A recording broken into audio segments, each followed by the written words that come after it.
What's up mga kalahi? Ngayong araw, munggo naman tayo.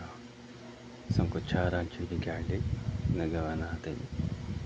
Atin itong halu-haluin hanggang sa tayo ay manghawit at magkaroon ng muscle ang ating mga braso. Walang hihinto tuloy-tuloy lang. Antayin mo lang hanggang sa ikaw ay manghalay. Pagkatapos, tigil mo na pagramdam mo na meron ka ng muscle.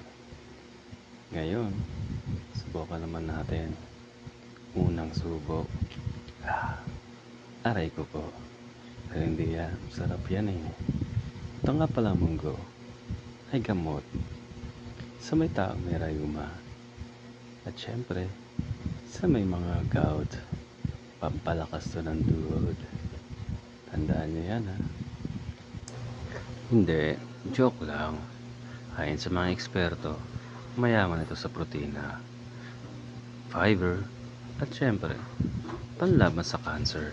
Ito sa mga pa ng chili garlic, pampasarap, pampagana, at syempre, pampalakas.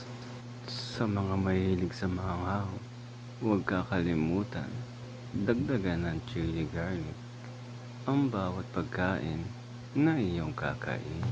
Hanggang sa muli, paalam.